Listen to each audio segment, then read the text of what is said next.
পামান্যা মাল মিসকাল আজাদ রাতিন খাইরাইয়ারা ওয়ামান্যা মাল মিসকাল আজাদ রাতিন সাররাইয়ারা। সূরা জিলজালা, জিলজালা মানে ভূমিকম্প, আর্থকুইক, কম্পিত হওয়া।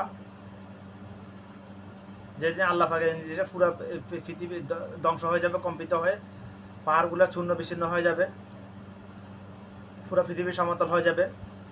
কে আমাদের দিবসের কথা আল্লাহ এখানে উল্লেখ করেছেন।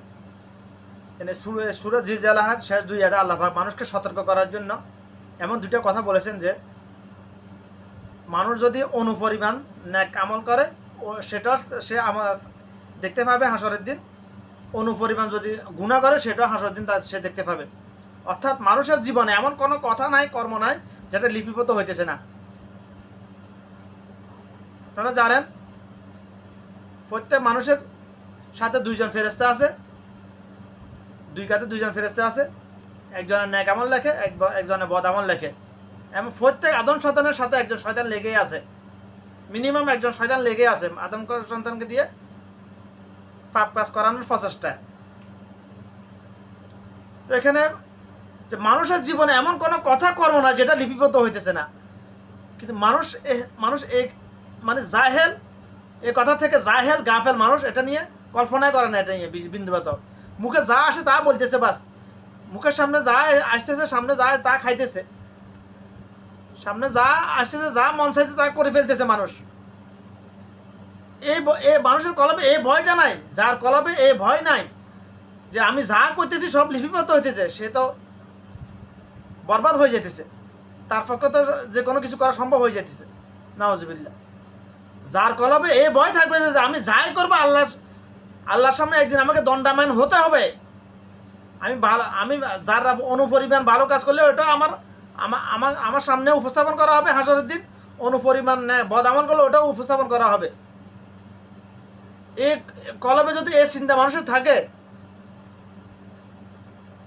তার দ্বারা কখনো সম্ভব না ইচ্ছা অনিচ্ছায় কোনো ভুল কোনো কাজ করা, হারাম কোনো কাজ করা, হারাম কোনো খাবার খাওয়া, হারাম কোনো কথা বলা সম্ভব নয়। অনিচ্ছাকৃতভাবে হয়ে গেলে ওয়াল্লাহি আল্লাহ মাফ চাইলে মাফ করে দেবে ইনশাআল্লাহ, আশাবাদী।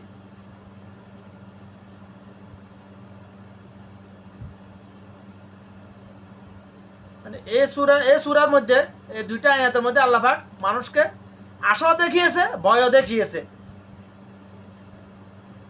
আশাও দেখিয়েছে, ভয়ও দেখিয়েছে।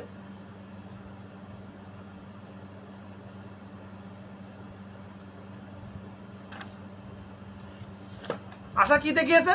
যে তুমি অনুপরিমাণ ন্যাক আমল করলে সেটা তুমি পাবে। ভয় কি দেখিয়েছে? যে তুমি অনুপরিমাণ যদি গুনাহ করো, বদ আমল করো, সেটা তুমি পাবে।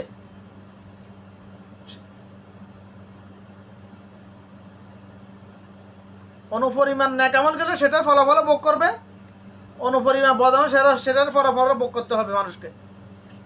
এই ভয় মানুষের প্রত্যেক মানুষের কলবে থাকাটা অবশ্যই উচিত, এটা ওয়াজিব, এটা উচিত মানে সুন্নাত মশা, এটা ওয়াজিব এই ভয় থাকা। এই জন্য রাসূল সাল্লাল্লাহু আলাইহি ওয়াসাল্লাম বলেছেন তালাবুল ইলমি ফারিদাতুন আলা কুল্লি মুসলিমিন, দ্বীনি ইলম গ্রহণ করা প্রত্যেক মুসলমান নর নারীর উপর ফরজ।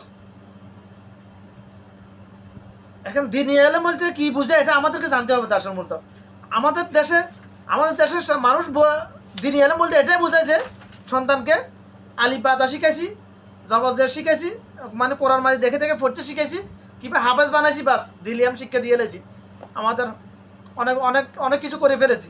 আমাদের দেশের মানুষ দ্বীনি ইলম বলতে এটাই বোঝায় না, এটা একটা সম্পূর্ণ ভুল ধারণা।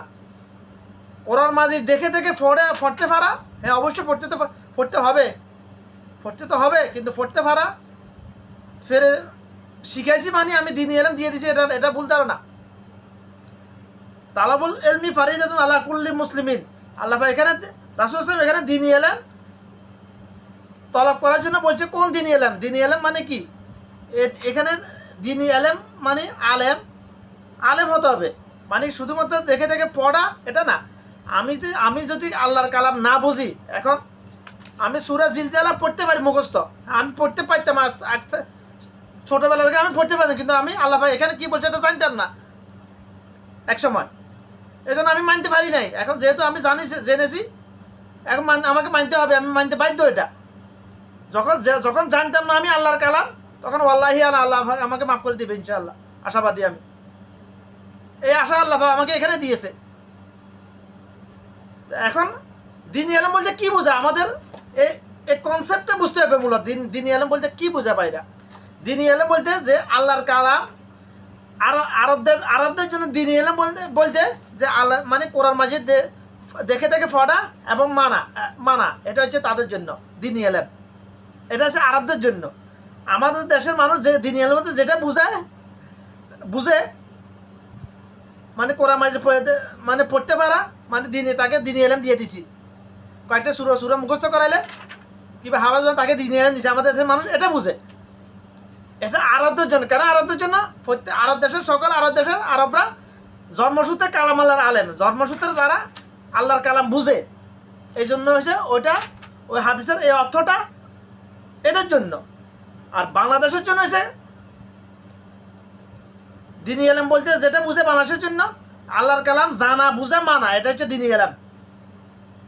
আলেম বলতে আমাদের দেশের মানুষ যেটা বুঝে, এটা আমাদের মানুষের সম্পূর্ণ ভুল ধারণা। আলেম বলতে আমাদের সময় আমরা 2-5-7 বছর মাদ্রাসায় পড়ালেখা করে বাস একটা দুইটা সার্টিফিকেট বানাইছে, বাস লম্বা জুব্বা একটা গায়ে দিয়েছে, মাথায় একটা ফাঁকি পরে লাগাইছে, বাস আলেম হয়ে গেছে।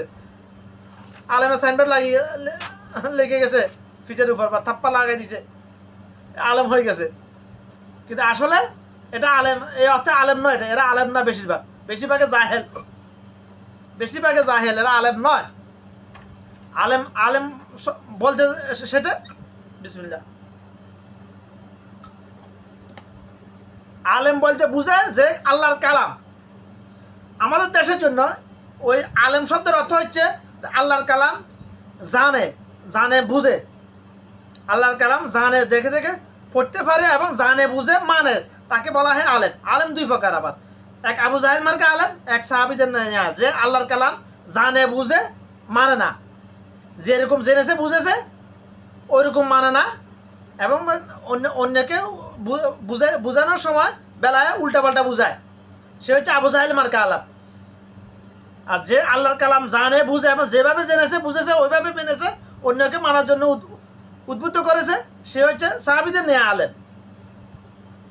কিন্তু আফসোসের বিষয় আমাদের দেশে আলেমের তো অভাব নাই, লক্ষ লক্ষ আলেম আছে, তবে বেশিরভাগ আবু জাহেল মার্কা আলেম। আবার প্রকৃত আলেমও খুব কম আমাদের দেশে। মানে আলেম শব্দের অর্থ হলো যে আল্লাহর কালাম জানে বুঝে। এবং আমাদের দেশে কোরআন দেখে দেখে ফোড়ে অনুবাদ করতে পারে, এরকম কয়জন আলেম পাইবেন আপনি? কয়জন পাইবেন? বিশ্বাস না হলে একত্রিত করে দেখেন না, 500-1000 একত্রিত করে দেখেন, 100 জন একত্রিত করে দেখেন, কয়জন জিজ্ঞাসা করেন নিজের মন গড়া যখন যেটা যে সুরের কথা মনে আসে ওই সুরে ফোড়ে শোনা বেলা শোনানোর জন্য বলুন, অনুবাদ করার জন্য বলুন। তাফসির পরে আসবে, তাফসির কথা বলতেছি না আমি। জানার জন্য, বুঝার জন্য, মানার জন্য অনুবাদটা জানলে হবে। মানার জন্য অনুবাদটা জানলে হবে, বুঝানোর জন্য তাফসির জানতে হবে, তাহকিক জানতে হবে। শুধু কোরআনের অনুবাদ জানলে হবে না, আবার হাদিস জানতে হবে বুঝানোর জন্য। কারণ কোরআন হাদিস হলো কোরআন মাজিদের ব্যাখ্যা। রাসূল সাল্লাল্লাহু আলাইহি ওয়াসাল্লাম নবুয়তের পরবর্তী 13 বছর জীবনীটা হলো কোরআন মাজিদের ব্যাখ্যা। আমাদের দেশের সাধারণ মানুষ কি ভুলের মধ্যে আছে? আলেম বলতে কি বুঝে এটা জানে না, দিনী এলেম বলতে কি বুঝে এটা জানে না। আমাদের দেশের মানুষের একটা চিন্তা ভাবনা হলো মা বাপের যে 3-4টা সন্তান দিছে আল্লাহ, একটাকে মাদ্রাসায় না পড়ালে আল্লাহর কাছে কি জবাব দিব? নাউজুবিল্লাহ। এটা হচ্ছে আমাদের দেশের মানুষের জাহিলিয়াত। এটা আল্লাহর কাছে কি জবাব? দিনী এলেম দেওয়া প্রত্যেক মা বাবার উপর ফরজ। দিনী এলেম দেওয়া প্রত্যেক মা বাবার উপর ফরজ। সন্তানের উপর যেরকম মা বাবার ভরণ পোষণ দেওয়া ফরজ, মা বাপের যে কোনো লিগেল, যে কোনো শরীয়ত সম্মত যে কোনো আদেশ নিষেধ মানা ফরজ, সে তদরূপ সন্তানের মা বাবার উপরও ফরজ সন্তানেরকে দিনী এলেম দেওয়া। এবার দিনী এলেম বলতে কি যে এটাই তো জানে না, দিনী এলেম দিবে কিভাবে ভাই? এখন যে মা বাবার সন্তানকে দিনই এলাম দেয় নাই, দিনই এলাম মানে আল্লাহর কালাম বুঝায় না, বুঝানোর মতো তৈরি করে না, বুঝার মতো তাকে বুঝার উপযুক্ত ঘরে তুলে নাই। এখন আমি আল্লাহর কথা বুঝি না, আমি আল্লাহর কথা জানি না, আমি পড়তেছি বিসমিল্লাহির রহমানির রহিম লিলাফি কুরাইশ ইলাফিহিম রিহলাতাশ শিতাইয়া ওয়াইফ ফালিয়াবুদু রাব্ব হাযাল বাইত আল্লাযী আত'আমাহুম মিন জু ওয়া আমানাহুম মিন খাউফ। আমি পড়তে পারি, কিন্তু আমি আল্লাহ কি বলছে এখানে আমি জানি না, আমি মানবো কিভাবে ভাই? আমি আল্লাহর আমি মনে করে এখন এই দেশে আসছি, আমাকে একজন ওমানি বলতেছে র ইমিন, আমি ইমিন বলতে কি বুঝে আমি জানি না, খালি জানি র মানে যা। তো আমি চলে গেছি বামে, আমার বলছে টানে যাবে না, আমি চলে গেছি বামে। সেম একই অবস্থা, একেবারে সহজ। এটা আল্লাহ পাক ফেটিকে বোঝানোর জন্য আমাকে এই দেশে নিয়ে আসছে, এমন মনে হয় আরব দেশে। আল্লাহর কালাম যদি আমি না বুঝি, আল্লাহ পাক আমাকে কি কি মানার জন্য বলছে, কি আদেশ করেছে, কি নিষেধ করেছে, কি খাওয়ার জন্য বলছে, কি খাওয়ার জন্য নিষেধ করেছে, কি কাজ করার জন্য বলছে, কি কাজ করার জন্য নিষেধ করে, আমি কিভাবে জানবো? হ্যাঁ, যাদের মাধ্যমে জানবো, যাদেরকে আমরা আলেম বলি, তারা তো বেশিরভাগ ধর্মের ব্যবসায়ী, বেশিরভাগ মানসিক পাতেনি শয়তান, এগুলা বিদাতি বেশিরভাগ। যে একটা বিদাত করলো, তার কোনো কথা হাজার হাজার উত্তম ভালো কথা না শোনাটাই উত্তম। কারণ সে যারা বিদাতি, তারা সহিহ হাদিসের ভিতরে কয়েকটা সহিহ হাদিস বলে মাঝখানে একটা বিদাত ঢুকে দিবে। এতে তাদের মূল টার্গেটটা হলো এটাই, অস্ত্রটা হলো এটা, কয়েকটা সহিহ হাদিস বলবে, কয়েকটা কোরআন আয়াত বলবে, মাঝখানে একটা জাল হাদিস ঢুকে দিবে। বিদাতিদের মানে চরিত্র হলো এবং চক্রান্ত করে এইভাবে মানুষকে প্রদর্শন করার জন্য। কারণ বিদাতিরা হলো শয়তানের পরিচালিত হওয়া মানব শয়তান। বিদাতিরা যে একটা বিদাত করলো, সে ইচ্ছা করো গান অনিচ্ছা করো, জেনে করুক গান না জেনে করুক, তার ইমান চলে গেছে। কারণ প্রত্যেক বিদাতি শিরিকের অন্তর্ভুক্ত, শিরিক করলে ইমান চলে যায়, এটা তো সবাই জানে।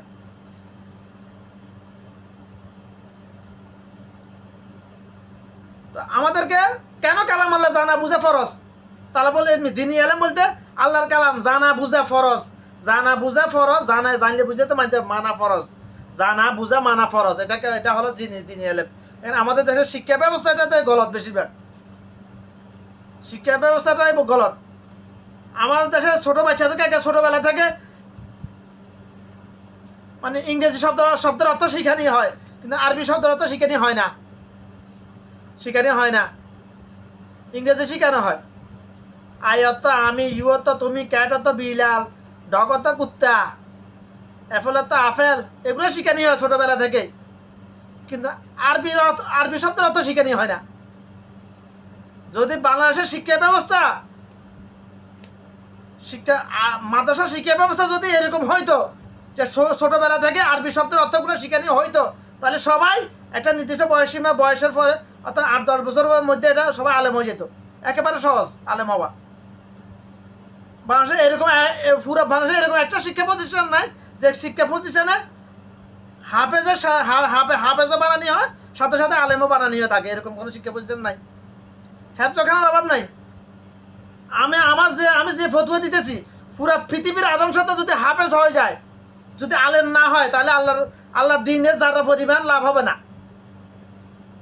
যারা পরিমাণ তার দ্বারা দিনের কোনো লাভ হবে না যদি আলেম না হয়। আর পুরা পৃথিবীর আদম সন্তান যদি হাফেজ না হয়, যদি আলেম হয়ে যায়, তাহলে দিন কায়েম হয়ে যাবে, কোনো পুলিশ আর্মি বিটিআর লাগবে না। পুরা পৃথিবীর আদম সন্তান যদি হাফেজ হয়ে যায়, আল্লাহ দিনের বিন্দুমাত্র লাভ হবে না যদি আলেম না হয়। কিন্তু হাফেজ হবা মুস্তাহাব নয়, কিন্তু আলেম হবা ফরজ। এখন আমাকে অনেক ফেরকাবাজ বলতে পারে, তুই কি আলেম নাকি? আমি তালাবুল ইলমি ফারিদাতুন আলা কুল্লি মুসলিমিন